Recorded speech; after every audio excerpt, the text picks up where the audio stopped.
Bazen yalnızlık iyi geliyor. Ateşteki odunlara baktığımız zaman odunlar ne kadar ıslak olursa olsun ama ateşin sıcaklığına dayanamayıp tutuşup kül olabiliyorlar.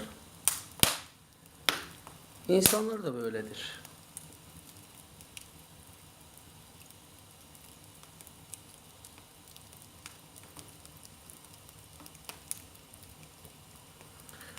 Hiçbir sebep yokken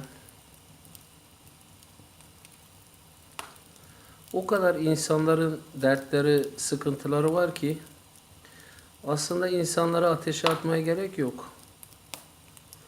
Onlar da bu ateş gibi hiç kimseye açılmadan, hiç kimseye derdini dökmeden, dertleşmeden kendi işlerinde, kendi dünyalarında böyle e, yanıp tutuşabiliyorlar. İşte yalnızlık böyle bir şey. Bazen yalnızlık iyi geliyor. Özellikle Kirvem sana da tavsiye ederim.